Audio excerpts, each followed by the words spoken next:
Okay, let's get started with the afternoon session. So next speaker is David Heeger. David had a PhD from University of Pennsylvania, and that was a postdoc at MIT. David made contribution to three different fields, I would say, of vision and neuroscience. First, created the model that is still the standard for, or the benchmark for vision, for texture analysis in computation and engineering with Bergen. Then moved to neuroscience and created the model that explained about 80% of the data in neuroscience, in vision neuroscience, the normalization model. And then moved to Stanford as a professor and started working on imaging fMRI when the technique was still young, and basically kind of made the technique believable for a lot of the physiologists by doing some seminal work about the basic aspects of the linearity of the technique and everything. So thanks, David.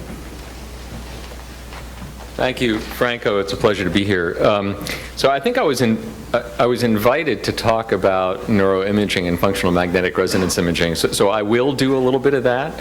But I noticed that no one else was taking on computational neuroscience and theory, and although not an empirical technique, it's an important part of the field. So I also wanted to fold in some of that. And that's kind of the combination of things that we do in my lab, computational neuroimaging. So there's going to be a little bit of this, a little bit in here for everybody. And I'm going to give a kind of very broad general introduction. For those of you who are neuroscientists, especially if you're visual neuroscientists, bear with me. There will be some interesting teasers later on that I think you'll find interesting. But I wanted to reach out to the broader group. So if you've never thought about vision and visual neuroscience before coming here today, it actually may have seemed to you like kind of a weird topic for people to devote their lives to studying because, you know, after all, what do? You open your eyes, you look, you see. That's kind of all there is to it, right? It's this effortless process. So Helmholtz, whose name you heard several times already today, who's really the founder of the field of visual neuroscience in many respects, referred to it as an unconscious inference. Unconscious because it happens without any conscious effort, and an inference, I'll unpack that for you. So what really happens, of course, is the only information you get is the light that comes into your eye. It gets focused by the cornea and the lens in your eye onto the retina, and that's it. You get light. So light bounces off the objects and surfaces in the world, comes into your eye, gets transduced into electrical signals by specialized neurons in the retina of the eye, and then something magical happens with those electrical signals through processing in the retina, in the thalamus, in visual cortex, in the back of the brain, in which from that light, the brain infers information about the objects and the surfaces, the material properties of everything in the visual world around you. So it's an inference, and it's unconscious. We can bring your attention to that unconscious inference process, and there's a long tradition of doing this in the field of perceptual psychology by making use of visual illusions, which kind of reveal the errors in the way that those inferences are made. So I'm going to show you one now, which is a visual illusion of motion that I made when I was a postdoc at the MIT Media Lab. I was working with Ted Adelson there at the time, and it's a tribute to a Cubist painting by Marcel Duchamp, which hangs in the Philadelphia Art Museum, called Nude Descending a Staircase. What you'll see is a figure that appears to be in motion but never gets anywhere. So here it is. Right, it looks like she's moving, but if you focus on one little patch, you can see that, well, there's movement, but there's never actually any progress. She never gets anywhere. So what's happening here is that we designed this using computer image processing tricks to modulate the light intensity at each local little patch in the image so as to drive the motion-sensitive neurons in your brain. And I'll talk a bit about where those neurons are and how they work.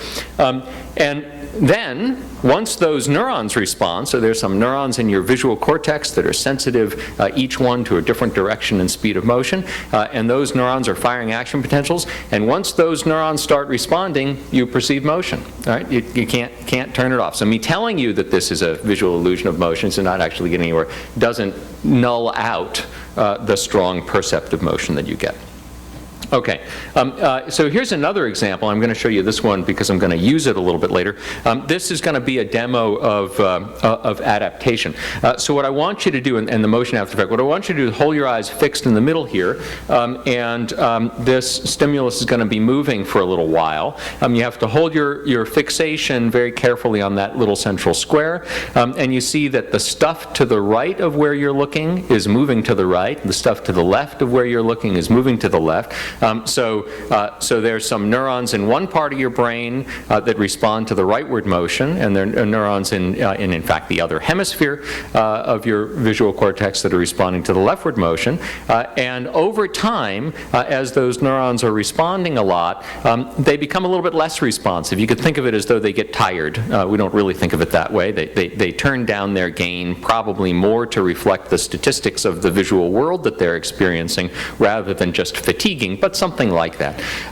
The point is that I'm now going to show you a static image, and because of the differential adaptation in these different subpopulations of neurons, you'll experience an illusion of motion in the opposite direction. So hopefully, I'm like, marking time here so that you get enough adaptation.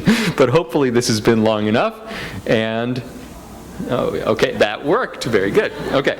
And here's another one. This is just a static image that appears to be rotating and spinning. And, those of us in this field of vision research, we just love these things, drive people crazy. Okay.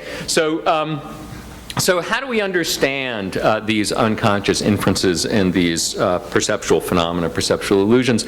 So generally in the field, there are kind of two guiding principles, and I'll talk about both of them. One is functional specialization, the idea that different areas of the brain perform different jobs, and the other one is computational theory, the idea that neurons are computational devices. They receive inputs, they produce outputs, they perform some kind of computation, and that we can understand that process of inference as a series of those kinds of computations. So first things first, the functional specialization idea, and I'm going to use visual motion perception again as an example.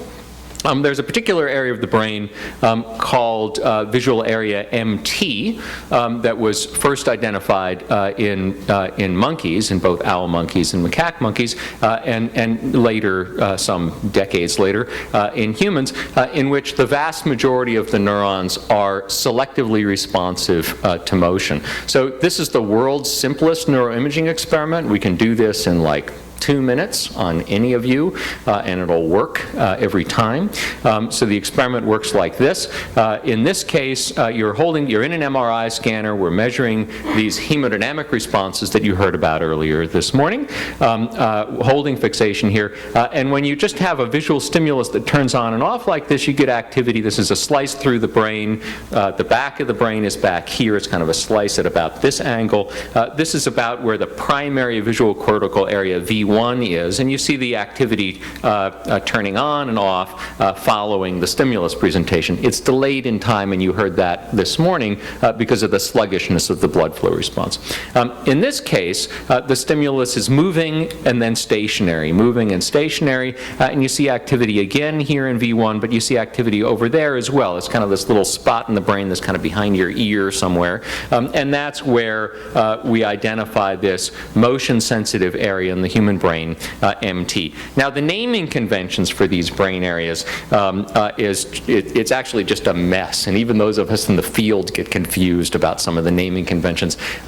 So some of them are numbered: visual area 1, visual area 2, we're all the way up to V8, which is of course the tomato juice area of the brain, and then there are these other ones that are labeled by anatomical landmarks. And visual area MT, the name for that comes from the fact that John Mounsell did his dissertation work on that.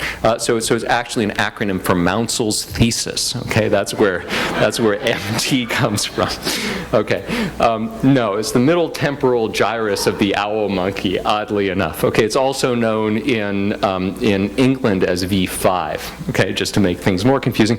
There are all these visual areas in the brain, and so how do we identify them? So in humans, non-invasively, what we do is we map the topography of visual cortex. And the idea is illustrated here, and I'm going to walk you through it in some detail. So you're looking at some visual stimulus, and information to the right side of wherever it is that you're looking ends up in the left hemisphere of the brain. Information on the left side ends up in the right hemisphere of the brain, and it's laid out in an orderly way. So each individual neuron responds to a particular location in the visual field. Those are the receptive fields that you heard Mickey and John talk about this morning. And they're arranged in an orderly manner such that neurons that are nearby one another have nearby receptive fields laid out in a map. And we call that a retinotopic map because it's a map of spatial map of information in the brain that corresponds to the way that information is laid out on the retina of the eye, which for a given fixation, holding your eyes still, corresponds to a map of the visual world in front of you. Okay, so how do we measure these maps and define these visual areas? Well, again, I'm using functional magnetic resonance imaging. Here's a little picture of our MRI scanner we have on the ground floor of our building near Washington Square. That happens to be a picture of my brain with some activity back here in visual cortex. The only thing that's important about that is so that I can prove to my teenage daughters that I have a brain and that it's functionally active. Okay? Other than that's just a superfluous brain imaging picture. Okay, so how does fMRI work? Well, you know that there's iron in hemoglobin. When the oxygen gets stripped off, the hemoglobin molecule that exposes the iron changes the magnetic properties of the blood. That introduces a local homogeneity in the magnetic field, and you can reprogram an MRI scanner to pick up on those changes in magnetization instead of the usual kind of clinical application of getting pictures of brain anatomy. You get this measure of changes in blood oxygenation that reflect changes in the metabolic demand of the neural activity, and that's what we're measuring. All right, how do we apply that to measure these retinotopic maps? Well, we do it this way. We'd have you in the MRI scanner for about an hour, and you'd be holding fixation here, looking at these kinds of flickery or moving stimuli that are slowly expanding through the visual field or slowly rotating around through the visual field. And because the information in visual cortex is arranged in these orderly maps, these stimuli evoke waves of activity across those maps. Okay? Here's an example of what it looks like. This is for the radial component, the expanding rings. This is the medial midline view of the left hemisphere of a human brain. We're looking at the back part here, which is enlarged down there. That's the very back of the brain, called the occipital pole. This is all the occipital lobe of the brain. This little feature here is called the calcarine sulcus, and that is where we know, at least in most people, you find primary visual cortex V1. That's the first cortical area that receives signals coming up from the eye. And the color code is up here. So the reddish color corresponds to the central part of the visual field, then yellow, then green, then cyan, then blue as you move further and further out into the periphery, further away from whatever it is that you're fixating on. Because this is the left hemisphere, we are only paying attention to the right half of the visual field. Remember, the other half of the visual field, the left half of the visual field, ends up being encoded by neurons in the right hemisphere of the brain. And what you see here is a representation of the central part of the visual field at the back, near the occipital pole, and as you work your way further forward, you find representations of kind of middle and then further out into the periphery of the visual field. Okay? So that's the radial component. For the polar angle component, it gets a little bit harder to visualize on these. So this is a computer graphics representation of the anatomical surface of one subject's brain, showing their individual radial component of the retinotopic maps in these visual cortical areas. The polar angle component is kind of hard to see on the folded structure of the brain. So we, like many people, have developed software to flatten your brain. It doesn't hurt. We do it all the time. It's nearly fully automated these days, although it's still kind of tricky to get it to work. What we do is we take anatomical pictures of everybody's brain. We identify the two surfaces that mark the gray matter. So the inner surface here between the gray matter and the white matter, the outer surface here between the gray matter and the cerebral spinal fluid. And then given that surface, any one of those surfaces, we can render these pictures like this, just like the one I was just showing you. We can also kind of computationally clip out part of your brain and then take that surface and squash it down sort of like an orange peel and flatten it.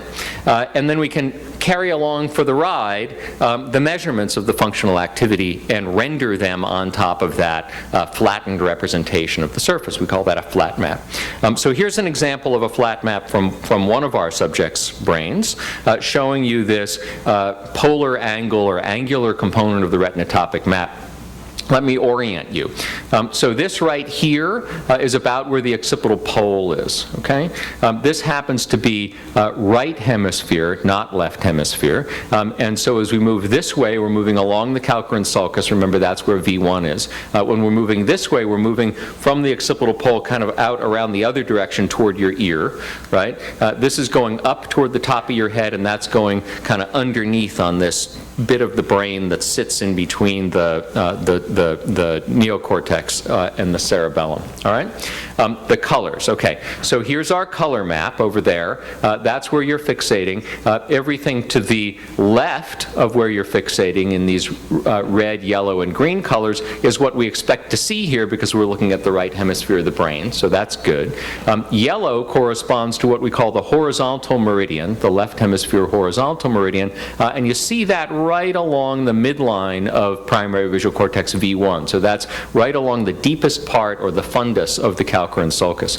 As you move up to the upper lip of the calcarine sulcus, you see that there's this kind of reddish and then magenta color. That's a representation of the lower part of the vertical meridian. As you move down to the lower lip of the calcarine sulcus, you find this greenish color, and that's a representation of the upper vertical meridian. So there's our map in V1. In the right hemisphere of V1, there's a complete map of the left half of the visual field. The right half of the visual field is represented in the other hemisphere. Okay, so then what happens? So as I move my way up here, right, I get to this magenta color, and I'm not going to keep going because this stuff is in the other half of the brain. So instead what happens is there's a reversal in the organization of the retinotopic map, and it comes back to the yellow color. So it goes from here back to the horizontal meridian. That reversal in the polar angle component of the retinotopic map corresponds to the boundary between V1 and V2. And we know this based on, decades of work in monkeys and other animals that have similar retinotopic organization of these brain areas.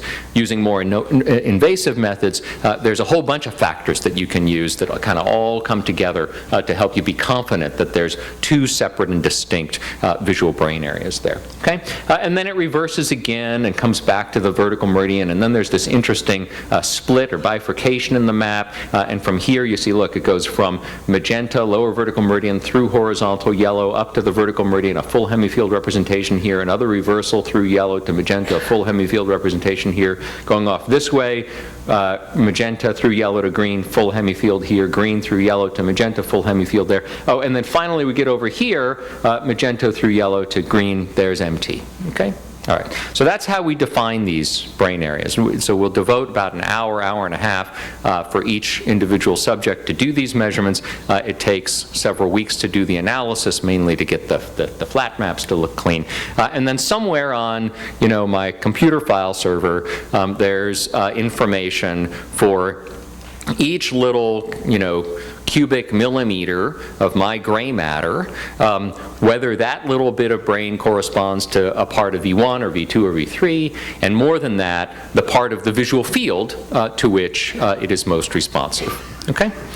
So then what we'll do is we'll bring that same subject back and we'll do a whole series of measurements in which we can use now the predefined locations of all these visual brain areas to, basically do what these guys do with their electrodes, right? To measure how the activity, the amplitude and timing of the activity in each subpart of each visual brain area depends on changes in the stimulus, changes in the task, or what have you. And to do that, we also need tricks for aligning the data from one scanning session to the next, and we do that. Okay, so now let's come back to MT. So now we know how to identify MT. We can identify it retinotopically. We can also identify it using that trick I started off with, in which I just showed you that it's more responsive to moving stuff than stationary stuff. Well, in fact, so I neglected to say this back then, but why aren't I done already? I mean, so I already showed you this experiment that, that MT responds more strongly to moving dots than stationary dots. And so you might have the urge to conclude already that, oh, look, that's the motion area of the brain. That's its job. It responds to visual motion. That's what it does. Well, the fact is that from that experiment alone, I don't think you can say much at all. Almost all the neurons in the visual system respond more strongly to moving stuff than stationary stuff. Moving stuff is more interesting than stationary stuff. Maybe the motion grabs your attention. Maybe MT is the attention area of the brain and not the motion area of the brain, okay? So we need to work a little bit harder than that. And so now that we have a kind of an objective standard way of identifying it in each individual subject, we can go back and do some measurements to, test predictions of various models or hypotheses about how a motion-sensitive or motion-specialized brain area ought to respond. Okay, so there are a variety of different kinds of evidence that MT is specialized for visual motion perception. One is to take a look at a small number of individuals who have damage to that part of the brain, for example, due to a stroke. Here's one such patient who suffers from complete motion blindness. So her visual experience is that she has no difficulty recognizing objects, no difficulty recognizing people, identifying letters, but has no sense of visual motion. So trying to cross the street here in Manhattan would be terrifying because one instant the cab is half a block away and the next instant it's right next to her with no sense of the continuity of that motion over time. In fact, she's British and describes that not in terms of cabs but in terms of pouring a cup of tea which invariably spills out all over the table because she doesn't perceive the rising level. So that's one bit of evidence. Another bit of evidence, which again was Maussel's thesis, was to record the electrophysiological responses of one neuron at a time. You poke an electrode into that part of the brain in an animal model, for example, a macaque monkey.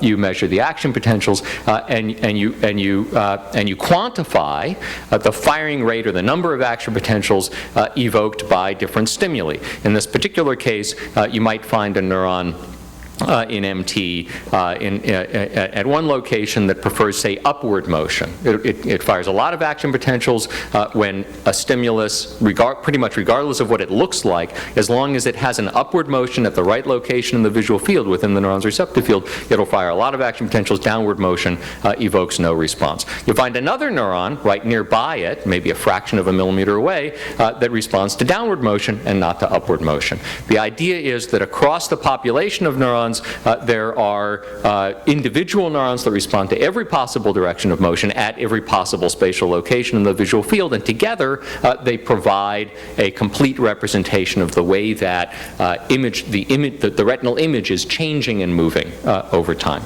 All right, so we'd like to be able to do something like that in the human brain to see if, in fact, this human brain area also exhibits that special property of being motion direction selective. That's really the key. And again, in the macaque monkey model, something like 90% or more of the individual neurons in monkey MT exhibit this property of being direction selective. Now, that's hard with fMRI because we don't have access to the individual neurons. What we get, even in the best case, by working really hard at it, is maybe a cubic millimeter, okay, in each measurement. The voxels or volume elements that we can acquire are at that sampling resolution. Typically, it's more like 2 by 2 by 2 millimeters or 3 by 3 by 3 millimeters. If we work really hard, we can get it down to a single cubic millimeter. And within a cubic millimeter of brain, there's like 100,000 neurons, okay? And some of them will be responsive to rightward motion, some will be respond to leftward motion, some of them will be selective for upward and some for downward. So we don't have the same ability to easily record from them individually, all right? So over the years, over the past 15 years or so, people have come up with a variety of tricks to try and use this neuroimaging technique to get at the selectivity of the underlying neural responses. One of those, which I'll show you now, is to use the same adaptation idea that I started off with in the demo a little while ago. Another one, which I'm sure Frank Tong is going to talk about, involves the use of classifiers. And another one, which is not unrelated to the classifiers, I will briefly show you but not really explain, time permitting later in the talk, which we call a forward model analysis of fMRI data. So how does the adaptation experiment work? Really simple. So conceptually, it's the same as the visual illusion, the motion after effect that you already experienced. The logic of the interpretation of that visual motion after effect goes like this. Okay, so you adapted to motion in a particular direction at a particular location in the visual field, let's say rightward motion. The rightward motion selective neurons respond a lot, they adapt. After a while, they become less responsive. Okay, we can talk about that as like turning down the gain or turning down the volume on their responses. Then I show you something stationary, and there's now an imbalance. The rightward selective neurons are less responsive than the leftward selective neurons, because the rightward ones adapted and the leftward ones didn't, and so you see leftward motion. It's that relative response of the two subpopulations that encodes what your motion percept is. Okay? Any difference in rightward and leftward selective neural response will give you a motion percept. Now you're looking at something stationary. Under normal circumstances, those two populations of neurons would yield the same responses, but they don't because we've adapted out the rightward ones. That's the logic. What that means is that somewhere in your brain there's direction selective mechanisms. There are neurons somewhere in your brain that are direction selective. And what I want to do here is say those neurons are in MT. So we're going to do that exact experiment. We have you do a series of trials in which you adapt, say, to rightward motion, and then we test you with rightward motion or leftward motion. On every trial, we top up the rightward motion, test with rightward, then we adapt with rightward motion, test with leftward, and those trials are kind of randomly interleaved, and we do that in particular ways to make the measurements easier to do. And then this is the response difference. Okay, the fMRI response, the difference to the opposite minus the adapted, right? So the response to this rightward motion should be less than the response to that leftward motion because we're adapting out the rightward selective neurons. Okay? And sure enough, that's what we find. So the response to this test direction is bigger above zero than the response to that test direction. And this is particularly in MT. If I look across a bunch of these visual cortical areas, we can define some index of that motion direction selective adaptation selectivity, and we find the biggest effect here in MT. There's a little bit there in these other visual cortical areas, and for the most part that's not too surprising because we know from the animal models that there's some direction selectivity in V1 and V2 and some of these other brain areas as well, but by far the strongest effect is in MT, analogous to the result in the monkeys that 90% of the neurons in that area of the brain are direction selective. Okay, so that's one of the ways that we can do it non-invasively in humans, and that and a bunch of other experiments like that have given us some confidence that we're looking at a human brain area that is in many ways the same as the macaque-monkey brain area that has been so extensively studied over the years. There are many other varieties of experiments that have been done that link the activity of this particular brain area with visual motion perception. I don't think I want to go through all of this. There's the selectivity I already talked about, correlation with the perception. You can cause damage either permanently or temporarily to that brain area that changes the animal or the person's ability to perceive motion. You can stimulate the neurons in that part of the brain that causes changes in perception, and so on. So this is a great example. In fact, I would argue that it's our best example of the functional specialization idea. There's a whole bunch of neurons in this brain area that seem to have a particular job, and that job is to infer visual motion in the world from the changing pattern of light intensities in the retina. And it makes you wonder, okay, so what do all these different brain areas do? So maybe the name of the game is this little matching game. We have a list of visual functions here. Well, there's motion, there's stereo, vision, depth perception, color, texture, recognition, attention, and we have this list of brain areas. And maybe the idea is, okay, so here's V5MT. We can link that one to motion, and I don't know, maybe attention goes in V4, or maybe segmentation goes in LO1, whatever it is. Oh no, sorry, Mickey. Attention goes in IPS1, which is probably in the same place as where LIP ought to be. Okay, so something like I don't know. So this is a joke. All right, this would be a silly research endeavor. This is essentially like what the phrenologists did in the 19th century. Putting little post-it notes on each little brain area, I think, is not going to get us too far. There's no question that we have all of these different visual functions, and there's no question that we have all these different visual brain areas. I know the visual brain areas are there. I know that they're distinct and different from one another because we have the retinotopic maps. And it would be absurd to have V1 and V2 each have a complete representation of the visual field and do the same thing. So they do something different from one another.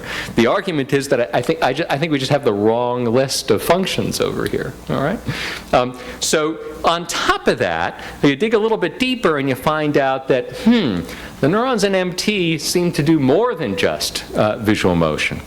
Well, first of all, activity of those neurons isn't correlated with every visual motion percept. There's some interesting dissociations between the perception of motion and the activity of those neurons. So you can't just assign visual motion perception to MT and only MT because, well, that would fail. In addition, damage to that brain area, causes deficits in performance in visual motion judgments, but not permanently. A lot of the ability to do visual motion discrimination judgments recovers when you do very carefully circumscribed lesions to that part of the brain. And then finally, actually the point I started with, is that MT neurons also seem to do other things. They're selective for binocular disparity in depth. And in many ways, all the evidence for MT being involved in visual motion perception is also true about the involvement of these neurons in binocular disparity judgments. Okay, so what do I really think? Well, I think the functional specialization idea is okay as a guiding principle, but we don't want to stop there. We want to take it a step further. So rather than just put the post-it note on that part of the brain and say there's a visual motion area, what we really want to do is figure out, how is it that these neurons become direction selective? What's the sequence of processing steps that give rise to those responses? Okay? And that's where the computational theory comes in.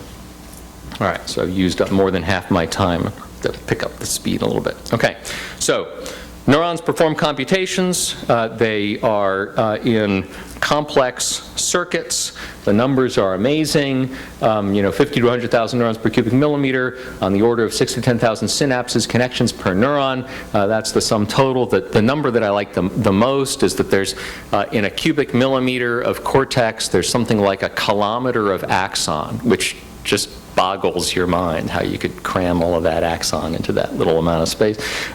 So neurons perform computations. That's what they do. So to give you a taste for it, how might a neuron perform a computation relevant to visual motion? Well, this isn't a very good model, but it's a very simple one to see how it would work. So the idea is this. So here's a visual stimulus that's moving through the visual field. From left to right. These are, let's say, receptors in the photoreceptors in the retina. As this little light spot crosses this location, it evokes activity in this neuron and later in that neuron. Here's a little intermediate step. This is another neuron that basically just acts as a delay. And this guy here performs a very particular computation. It's a coincidence detector. It fires an action potential if and only if its two inputs arrive at the same time. Okay?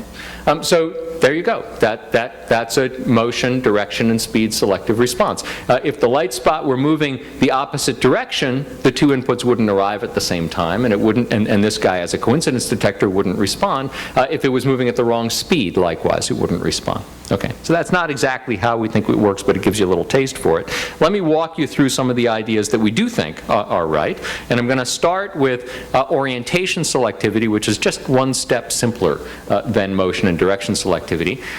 So dating back to the late 1950s, early 1960s, well, David Hubel's name was already mentioned this morning. He and Torsten Wiesel discovered orientation selectivity and direction selectivity of the neurons in primary visual cortex V1, and they basically described it this way, that one of these neurons you can think of as having a receptive field, a location of the visual field to which it responds, that's subdivided into what they called on and off, or we could call excitatory and inhibitory subregions.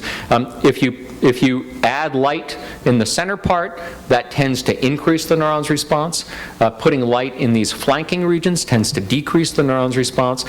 So for a uniform blank image like this, the excitation and the inhibition cancels out. You get no response. If you put a vertical feature right down the middle there, you get a nice big response without any flanking inhibition. Okay? And if you put a horizontal feature through there, the excitation here again cancels with the flanking inhibition, cancels out, and you don't get any response there. So that's an easy way to build an orientation selective neural computation, just with adding and subtracting. And that's all there is to it.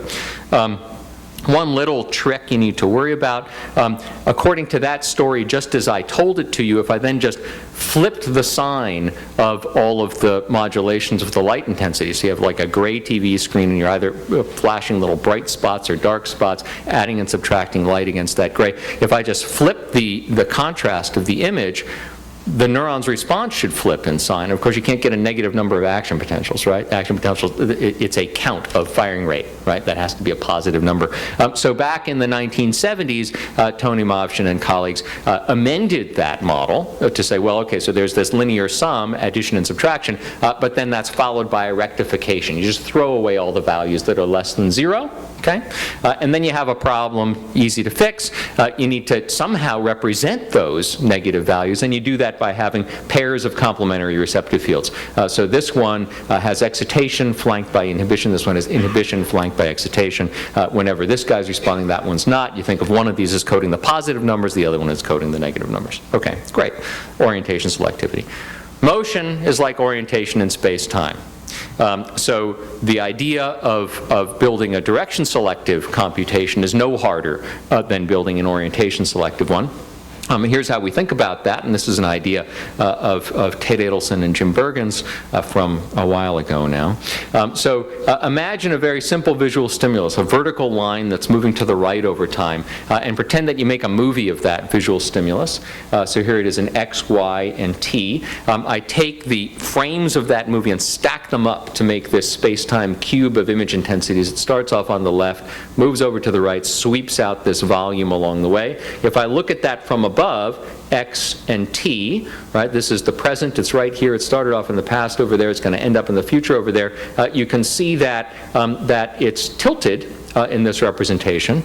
The amount of the direction of the tilt corresponds to its direction of motion, and the amount of tilt corresponds to its speed, right? So if it were stationary, it would be perfectly vertical here. Faster speed is more tilt.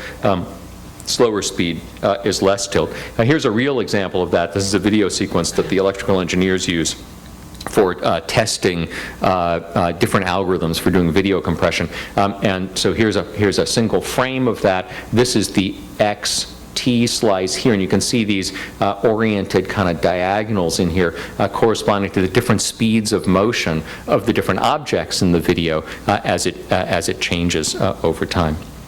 So in just the same way that we built an orientation selective computation using addition and subtraction, we can do the same thing here for direction selectivity, excitation here, flanking inhibition, large response for left to right motion, but weak or no response for the opposite direction of motion, starting off at the right, ending up at the left. Okay, so that's pretty good. So we have some ideas for neural computations that could underlie these orientation and direction selective responses. And why aren't we done yet? Well, there's a variety of phenomena that demonstrate that this simple computation isn't the end of the story. And here's one of those, actually a pair of those. One is a perceptual phenomena, the other one is a neurophysiological measurement. So on the left, what I want you to do is focus on this little central patch here and make a judgment of how much contrast there appears to be there. So contrast is just what you think it is. It's like turning the contrast knob on your TV screen from medium gray, uniform gray is 0 contrast, fully saturated whites and blacks is 100% contrast, and this is some intermediate contrast here. So what I want you to do is compare the contrast that you perceive here with the contrast that you perceive over here. So raise your hand if you think this looks like that. Nobody. Raise your hand if you think this looks like that. Okay. Maybe about half of you. Raise your hand if you think this looks like that. About the other half of you. Raise your hand if you think this looks like that. Oh, there's 2 of you down there. Okay, great. Okay. So, in fact, of course, the physical contrast here is identical to that. Okay? And you perceive it as being lower contrast, a well-established phenomena, and one which we believe is due to the fact that it's surrounded by this high contrast pattern, right? So the linear adding and subtracting story that I told you about up until now doesn't explain that phenomenon at all. Right? The neuron whose receptive field sits on this little patch and adds and subtracts, its response shouldn't depend at all on this other stuff that's widely separated away from it. Okay? Here's the neurophysiological correlate of that. The response of a neuron in V1 as a function of contrast. Here for a little center patch of grading, not unlike the stimuli that Adam was using. So the response increases with contrast, like this, kind of levels off up here at the high contrast. And down here is the same measurement as a function of contrast of this little central patch, but now continuously surrounded by a high contrast surround. And this is the response that you get. It looks like this, instead of like that, so it's suppressed. Okay? So I hope you see the analogy between these two things. What we're seeing here is the presence of a surround suppresses the neuron's response to its preferred stimulus. Okay? That's true here, and that's true in the perceptual measurement there. The perceived contrast depends on what's being presented in the surround. These are examples of a bunch of such suppressive phenomena. It turns out that you can take any of these neurons, find the stimulus that it prefers, moving or oriented or colorful, grading or whatever, find the stimulus that makes it fire as many action potentials as possible, then find another stimulus that doesn't drive it at all because it's at the wrong spatial location or the wrong orientation or the wrong direction of motion. You measure the response to the preferred stimulus, you get some big number, like 100 spikes per second. You measure the response to the non-preferred stimulus, you get 0. You superimpose the two, and the linear adding and subtracting story would have you believe that you should get 100 again. 100 plus 0 is 100, right? What you normally find is something that's more like 50. So the presence of the second stimulus that on its own doesn't evoke any response, nonetheless suppresses the neuron's response to its preferred stimulus. Okay? So these kinds of phenomena led me and others some 20 years ago or so to propose this idea that's come to be known as the normalization model of responses in primary visual cortex. The idea is that there's this unnormalized underlying response, which is that linear addition and subtraction thing, and that the overt firing rate that you get isn't that, but rather is that thing divided by another thing. The other thing is the essentially pooled activity of a large number of other neurons, okay, including those with receptive fields at neighboring locations, right? So now you can sort of see how having high contrast stuff out here evokes activity in a large population of neurons. The activity of those neurons suppresses the response of the neuron whose receptive field sits right here. And because of that suppression, the responses are lower, and the perceived contrast is lower. Okay? Then there's a little fudge factor here so that you avoid a divide by zero error, right? If the contrast were to go to zero, you'd have 0 divided by 0, and then who knows what you'd have to reboot your brain or something like that. I hate it when that happens. So here's sort of the illustration of it. There's this linear part, then there's this divisive gain control part, then there's this rectification. We'll keep that there as well. There are a bunch of measurements like this and like this done psychophysically, neurophysiologically over the years that can be fit reasonably well. I don't know about 80% of the data, Franco, but there's some data out there that you can at least do a reasonable job of explaining with this model. We can do fMRI measurements to test this idea also. So here's a little teaser that I'm not going to explain in too much detail. We measure response as a function of a vertical grading patch, either on its own or superimposed on top of a horizontal masker. From the fMRI responses, we can do a transformation on the measurements that allows us to separate out what we think of as being the reflection of subpopulations of neurons that have different orientation selectivities. So I'm calling that here the channel tuned to vertical, and over here the channel tuned to horizontal. The white symbols correspond to the response as a function of contrast of the vertical guy. You see they go up and saturate. The filled symbols, so the white symbols for the target on its own, the filled symbols for the target when superimposed on top of the masker, and here you see your suppression, right? This curve gets kind of shifted over to the right, goes down and over to the right when you superimpose that horizontal masker. So that's true for the neurons that prefer the vertical target. For the neurons that prefer the horizontal mask, they start off responding most strongly in this case when there's a horizontal thing there and no vertical thing. And as you increase the contrast of the vertical target, those responses come down. If you present the target on its own, you sit here at baseline because those neurons, or that reflection, that fMRI measurement of those neurons doesn't care at all about the vertical guy. So I'm cheating here a little bit. I'm not telling you how we do this, right? So there's kind of a magical step here. We have to go from these, 2 by 2 by 2 millimeter voxels, which contain neurons that are selected for all different orientations, into these, compartmentalizing that, transforming it in some way to pull out the responses that correspond to these different orientation selectivities. But I'm not going to explain that to you today. Not right now, at least. Okay, so we see evidence of a similar kind of a computation in a variety of different areas in the brain. I'm not going to go through this in any detail at all. Empirical results originally published by Bob Snowden and Richard Anderson in MT, showing shifts in responses in MT neurons that look not unlike those shifts from suppression that I showed you in V1. Here's model predictions from work that I did with Eero Simoncelli. And the model looks like this. So we're now simulating responses of MT neurons in 2 stages. The first stage is the one that I just described, adding and subtracting, divisive gain control, rectification. Then another stage of adding and subtracting, divisive gain control, rectification. You have to design the adding and subtracting in just the right way to get the right kinds of selectivities out of the model simulated MT neurons. But otherwise, the sequence of computations is identical. And the idea is that this might be a kind of canonical computation, that you look at some little chunk of neural circuitry in one part of the brain, and in one part of the cortex it looks pretty much like a little chunk of neural circuitry in almost any other part of the cortex. There are differences, notable differences, particularly if you compare, primary sensory areas of the brain like V1 with motor areas of the brain like M1, primary motor cortex.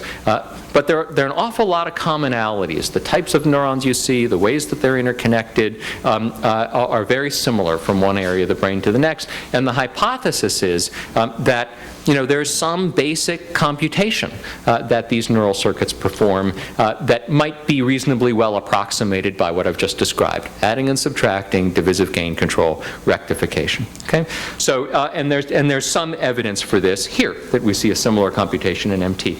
Interestingly, there's now evidence that you see that the same kind of computation in radically different neural systems. So these are data from Rachel Wilson's lab at Harvard. Very similar results have been reported by Richard Axel in collaboration with Larry Abbott up the street here in Columbia, looking at responses of neurons in the fruit fly, in the olfactory system of the fruit fly. Now, I don't know anything about fruit flies, and I don't know anything about olfaction. I can't even pronounce glomerulus, okay? So I'm just going to try and give you a little taste for what this is, right? So what they're showing you here is that there are these olfactory receptor neurons, odorants bind to them, and that's the transduction to electrical signals in the olfactory system. They project to these glomeruli, which is like a relay station, and they pass the signals on to this other set of neurons, which creatively enough are called projection neurons, okay? Whatever, that's what they call them. It's not very specific, but those are projection neurons. There are also interconnections between the glomeruli, right? Now, interestingly, within a single glomerulus, you find that the inputs from the inputs that come to that all come from the same type of odorant receptor. Okay, so there's a single receptor molecule here that certain chemicals will bind to, and then all of those signals come together here. And there's a separate one that comes together here. So and these are very selective. So you can pick a particular odorant that will drive activity in only one type of receptor neuron, and all of those signals come here to this glomerulus. You can pick another odor that will evoke activity in one or more of the other ones, and all of those signals will come here. Okay. The idea is that this one test odor is like the little central patch in that stimulus you looked at, and the mask odor is like the surround. Okay? And you have independent control over these things the same way we did in the visual experiment. So here's the response of the projection neuron, that projection neuron, as a function of the firing rate response of the input of these guys. And you can see, just like the visual responses I was showing you earlier, the responses go up and kind of saturate on this log axis. Okay, that's for the test only. This is for the mask plus test. So now we're going to present this odor and at the same time some other odor that evokes activity only in these guys. Okay, and we're going to vary the concentration of each of them. So this curve is the same as that curve. So that's the test odor on its own. The next curve over is the one you get when you add a little bit of the mask odor, and as you go from one to the next, you're adding higher and higher concentrations of the mask odor. And what you see looks just like what I showed you with the fMRI measurement of cross orientation, superimposed suppression, and the electrophysiology measurement of surround suppression, and the MT measurement, which happened to have to do with changing the different numbers of dots that were moving within an MT cell's receptor field. You get these kind of sigmoidal curves that shift to the right on this log axis, which is the kind of signature of divisive normalization suppression. They fit it with the same equation. Turns out in visual cortex, we use exactly this same equation. Here, the exponent is 1.5. In visual cortex, it happens to be 2. I don't know, whatever, right? But kind of neat that the same basic kind of simple mathematical description is able to extend across these very different domains. Other sensory systems as well, including attention, which John mentioned, but I won't bother going through.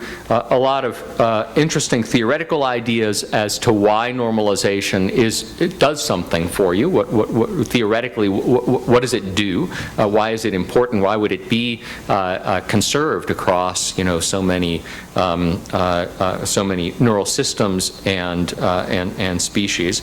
And just some pointers to the literature on that. I won't say much about that. I do want to finish just by saying one other general idea here, and I'll give you one specific example of it, that that we might be able to think of some mental illnesses or neurological developmental disorders as being failures or dysfunctions of computation. Oftentimes, again, driven by, I think, the kind of focus on that first principle, the functional specialization idea, people think of mental illnesses or developmental disorders as being dysfunctions of particular brain areas, right? So using schizophrenia as an example, people often think of schizophrenia as being a disease of prefrontal cortex. All right? And there are good reasons to think of it that way. The idea here is to reconceptualize that in a different way, that it's a failure of a particular kind of neural computation, that failure of neural computation should be evident throughout the brain, but that it so happens that it has its most devastating consequences for people with schizophrenia in terms of the functions of prefrontal cortex. So let's follow that idea. Here's some measurements by a colleague named Steve Dakin at UCL. I had nothing to do with this work. I only learned about it, a couple years ago, at a little workshop that we organized in Florence, of all places, seeing as where we are. And this is the figure I showed you earlier was, in fact, a figure from his paper. So he measured this perceptual phenomenon of this surround suppression of the perceived contrast in a bunch of individuals, some of whom were schizophrenia patients and matched controls. And like you, all of the control subjects picked somewhere in this range as their perceived contrast. But the patients with schizophrenia, many of them picked this as the perceived contrast. So they were impervious to this surround suppression, as if there was a weakened or absent normalization in their visual cortex. Okay? Now, there are some well-characterized visual phenomena in schizophrenia. It turns out, in fact, that it's one of the early indicators of schizophrenia is also something that I know nothing about, so I'm stepping outside my comfort zone here, but my understanding is that visual deficits of certain kinds are indicative of the diagnosis of schizophrenia rather early on. But people don't think of it as being a disease of visual cortex. They think of it as being a disease of prefrontal cortex. So how do you explain that? Well, the idea is that this normalization computation that's failing here in visual cortex has an analog in prefrontal cortex. Okay? So what's one of the things the prefrontal cortex does? Well, there's huge literature and some really nice models, theoretical models, about the role of prefrontal cortex in working memory, holding information online. And some of those models posit that there's an analogous kind of global suppression that keeps that circuit from kind of spontaneously latching into a working memory state, right? So you only want to have a working memory, short-term memory of something when there's something for you to remember, right? You don't want to kind of jump into that sustained state of holding information online unless there was something handed to you to hold, a stimulus, a phone number, whatever it is. So I won't bother going through this, but this is one of these such models. I met this guy, Alberto Conti, recently. And they find that in their model, if they eliminate that global suppression from their prefrontal cortex model, the model essentially hallucinates and holds information online that was never presented. There's some evidence of the biophysical mechanisms for this failure of normalization in schizophrenia, using MR spectroscopy to look in particular at inhibitory neurotransmitters in visual cortex. So that's a story about schizophrenia. There's some evidence, some of it circumstantial, indirect, but that failures of canonical neural computation, not unlike this, might be involved in epilepsy, amblyopia, autism, dyslexia. I forgot to put depression on the slide, but that could be up there as well. So just to summarize, perceptions and unconscious inference, The two principles in the field that we follow to understand those unconscious inferences are functional specialization and computational theory. When I started in this field, whenever that was, 25 years ago, the focus was really on computational theory. That's what was really mostly being emphasized at that time.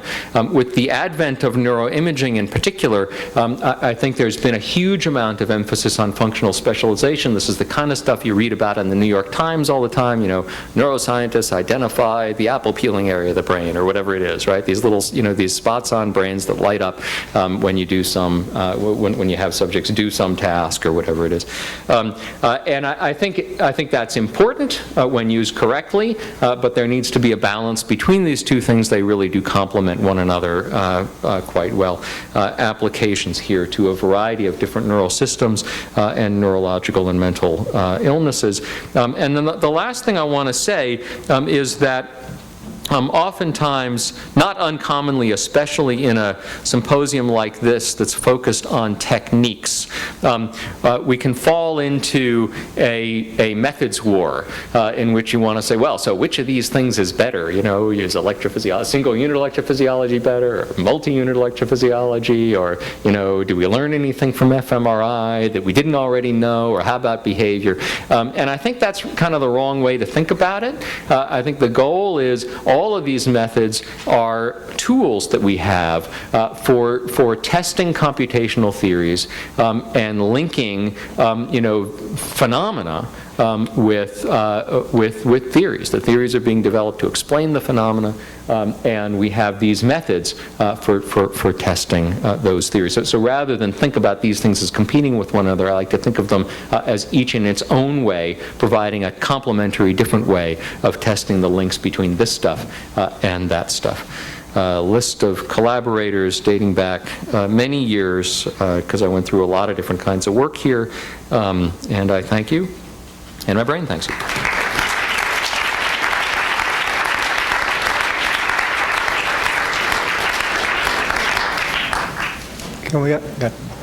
We have time for a few questions? Not really, but.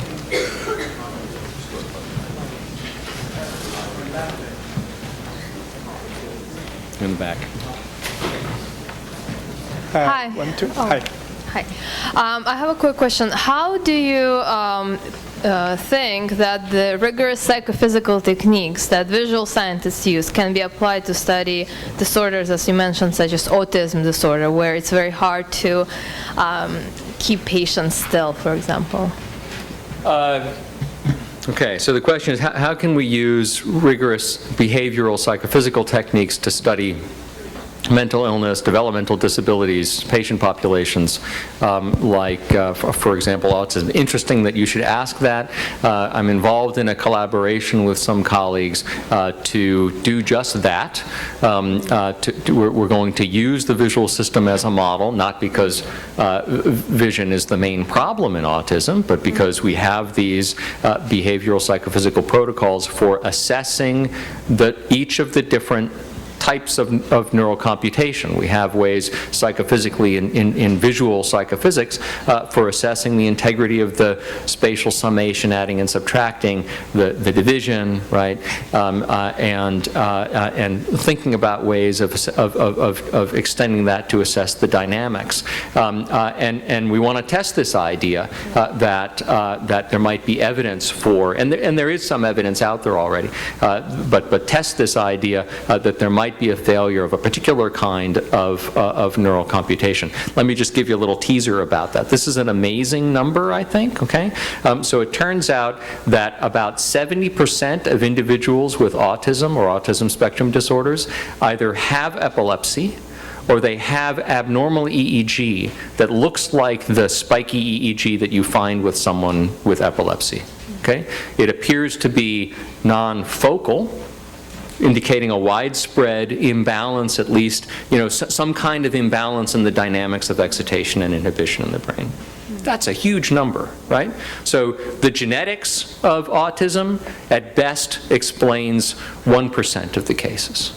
EEG gives you 70%. Okay, so that tells me there's something that's widespread throughout the brain. Okay, that's functioning differently, and that we ought to be able to find signatures of that even in sensory areas of the brain, and be able to characterize what's different about that neural computation and its dynamics. Thank you. So I had a perplexity on the explanation of the visual illusion. So perhaps I just didn't understand. So you explained the visual illusion in terms of adaptation of neurons towards the direction we were exposed to, and therefore when we see the still image, the opposite direction prevails. But I was wondering, the MT or whatever area you look at, the neurons are interspersed, and globally there are neurons sensitive to each and every directions. Right. So why is it that only those sensitive to the opposite direction would prevail? Okay, yeah, so yes, so you do want to think about the whole population, okay? So imagine that for this location in the visual field, I'm fixating here, I'm thinking about one location in the visual field to the right, okay? Remember that the adapter was moving rightward at that location in the visual field. At that location in the visual field, there's a whole bunch of neurons in MT that have the same receptive field location, each one with a different direction preference. Okay, so there's the neuron that likes rightward, upright, upward, up left, leftward, and so on. Okay, so as a simple, not quite right model of what happens during adaptation, imagine that the reduction in responsiveness of a neuron is proportional to how much it responds initially. Okay, so a rightward stimulus evokes a big response, say 100 in the rightward neuron, right? 50 in the upward neuron, 0 in the leftward neuron, and you bring all of that down in proportion. Okay, so then this guy's so that guy now in the back of the room, Adam Cohn, has actually worked this through in excruciating detail. Okay, and he could unpack for you in more detail than you'd ever want to know how that population of MT neurons changes its responses due to adaptation, and how that corresponds to the changes in percepts that you get after adaptation. Thank you. Thank you. Okay. Okay, thanks David, thanks everyone. Next one is Uri.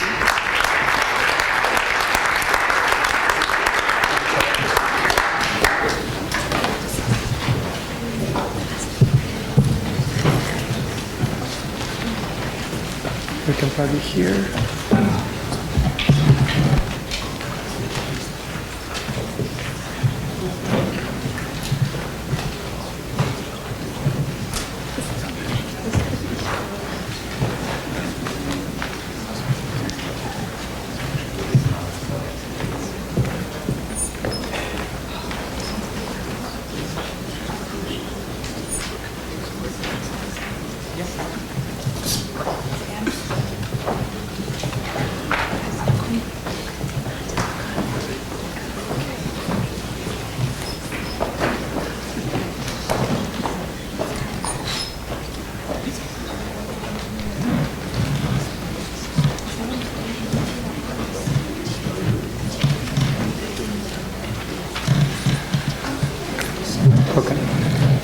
Uri graduated in neurobiology from the Weizmann Institute in Israel, and then moved as a postdoc at NYU, and now he's young faculty at Princeton. Uri was invited because he has improved and changed the way we can think about analyzing fMRI data, imaging data, and today he's going to present some of the stuff that you can do with this new technique. Thanks, Uri. Thanks for inviting me. I'm very happy to be here. Let me start by thanking all the collaborators, because as usually it's a teamwork and it's never one person work, so I really like to thank them at the beginning. I want to mention two of my postdocs, Julia Lerner and Chris Annie, and also they worked on the timescale project. I want to mention Lauren Silbert, Greg Stefan, and Chris Thompson. They worked on the communication project, and also some collaborators, colleagues, including David, Nava, and Thomas from NYU, with whom we're recording the intracranial recording, and also friends from the Weizmann, Rafi, and also Marlene and Bruno. So people tend to give context to their talk, and I will try to do it over here. So basically, what you heard through these amazing sessions and talks, so far people focused on really simple stimuli, as Gabor patches. This is not what I'm going to present today. So this is like the context. Basically, we're moving to more complex natural stimuli. So we're thinking there is a lot to learn from using simple stimuli, and this is what we saw. But the ultimate goal is to go and explain what the brain is doing in natural stimuli, in real-life situations. So we try to work with more complex stimuli. We choose a particular kind of natural stimuli, which is movies, which is, on the one hand, is really natural in the sense that you all go into the cinema and see movies all day long, but it's also highly structured. And it was designed by a filmmaker, so it's much more control. And it gives us a lot of power, and this is what I will try to prove to you. Another thing that is, if you think, even if you move from simple stimuli to natural stimuli, you still tend always to lock the brain and isolate it from the environment. So you give it in a scanner or you sit in the psychophysics room and you present your stimuli and ask him to interact with your stimuli. But what we do in real life situations is almost always interacting with other brains. So the first part of the talk I will discuss what we find using complex natural stimuli, and it will lead us to talk about new line of research of how we're moving from a study one brain to moving how two brains interact. The protocol is very simple. Usually, simply you have to lie in the scanner, we project the movie into the scanner, you have headphones to listen to the movie, and simply enjoy the movie. So for subject study, sometimes it doesn't seem as an experiment, and the question is whether we come with new technique that allows to extract meaningful information about the brain function using these natural stimuli. And we came with one method, and the method can extract signal and separate it from the noise. There are many sources of noise, some of them coming from the physics of the fMRI scanner, some are biological noises, some are cognitive noises. For example, if you're not paying attention to the movie, and we can separate these kind of noises from the signal, and there are two kinds of signals that we are extracting.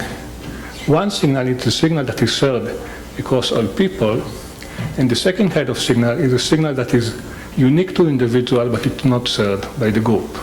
The way we are doing it, if you have two brains watching the movie, it can be the same brain of an individual across two repeats of the presentation or two different individuals. They are watching the movie, we're normalizing the brain to fit the same template, anatomical template, and then we can take the time course. In this particular brain area, let's say this is the auditory cortex, so this is time, this is the responses to the movie in this particular brain area, and use it as a model to predict the corresponding activation in the corresponding brain area. If we will go to another brain area, this is the visual cortex, let's say, we use it as a model to explain what's going on in the visual cortex of another subject. There is two ways to think about what we are doing. One is we measuring how similar are the responses across individuals. Mainly we see whether the responses in V1 in this particular subject is also seen in V1 of another subject. Another way to think about it is using one brain as a complex model to explain what's going on in another brain. And these two formulations will help us in different experiments. So this is to get a feeling of the data. I will present you raw time courses. So this is time courses from one particular brain area. This is the superior temporal sulcus. We presented the movie twice to each individual. So we've got 4 subjects, S1 to S4. Each one watched the movie twice, so it's in blue and red. Hope that you can see that the responses for this particular subject are highly reliable during the movie watching. So you don't need the fancy statistics, you can really look and see it in the raw signal.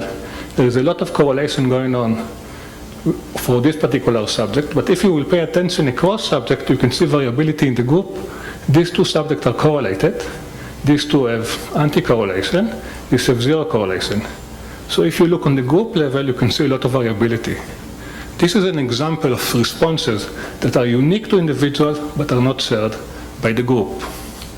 This is another brain area. This is the primary auditory cortex. Over here you can see that it's highly reliable within an individual, but it's also highly reliable across individuals. So if you look on the group level, you can see that the responses going up and down in similar fashion while you're listening to the soundtrack of the movie. And this is an example of a shared responses across all individuals. This is the best example we have so far. This is a movie by Hitchcock. As you can see, about 65% of the cortex show reliable responses across all observers.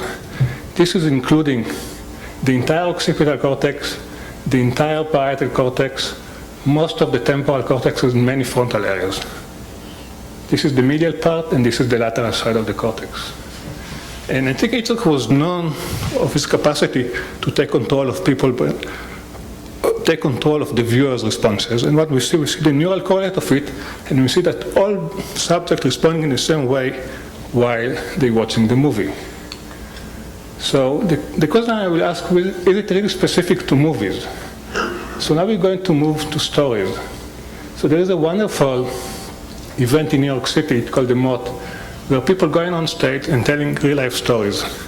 And we pick one very talented storyteller, Jim O'Grady, and played his story to the subject. Now we didn't test the sound, so hopefully the sound will work, and I will play you an example. No, the sound is not working. I don't know.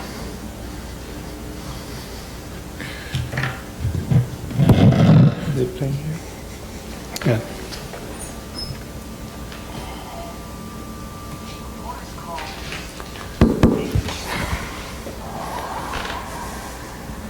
And they recommend against crossing that line.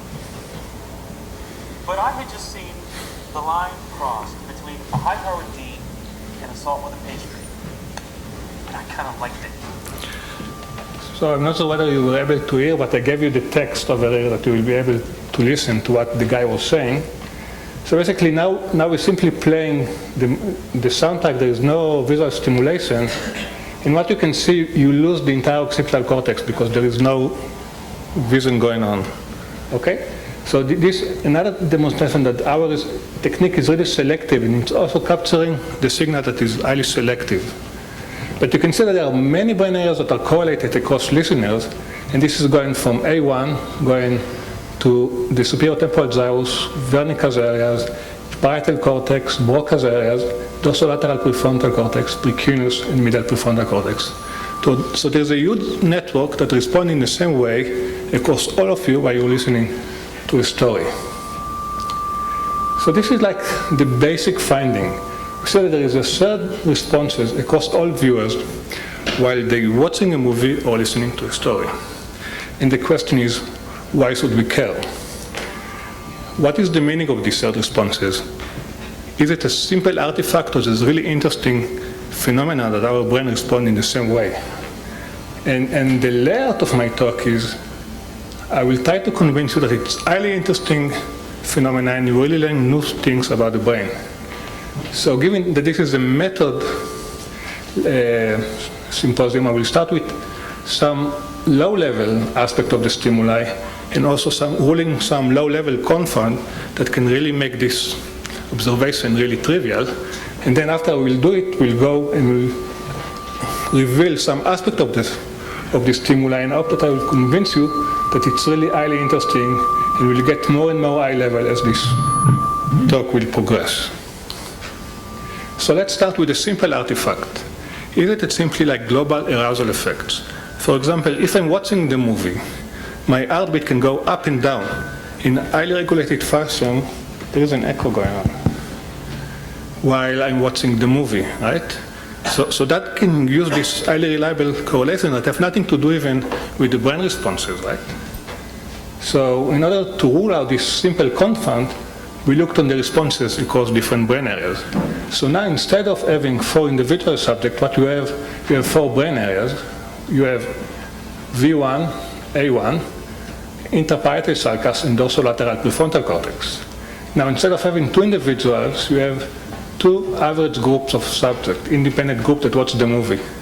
So first, as you can see that the correlation now can get even to 0.86 or 0.93, so we have highly reliable responses across group of subjects. Another thing that you can see that the responses are completely different across different brain areas. This means, maybe I will stand over it.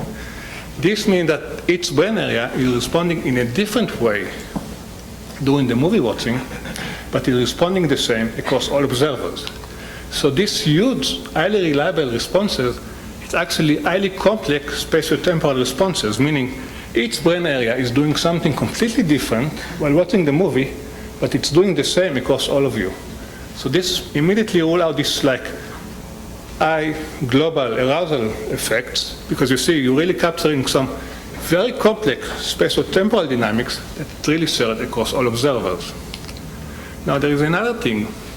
People always say, many people say that fMRI is an indirect measurement, and therefore they're always reluctant to believe of MRI result. It might be an artifact of the bold responses, and if you don't saw it in single neuron or the electrophysical measurement, we'll never believe you.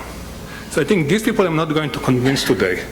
But these people that think that there is something in an fMRI, but still want to see the relation, maybe the next result will help.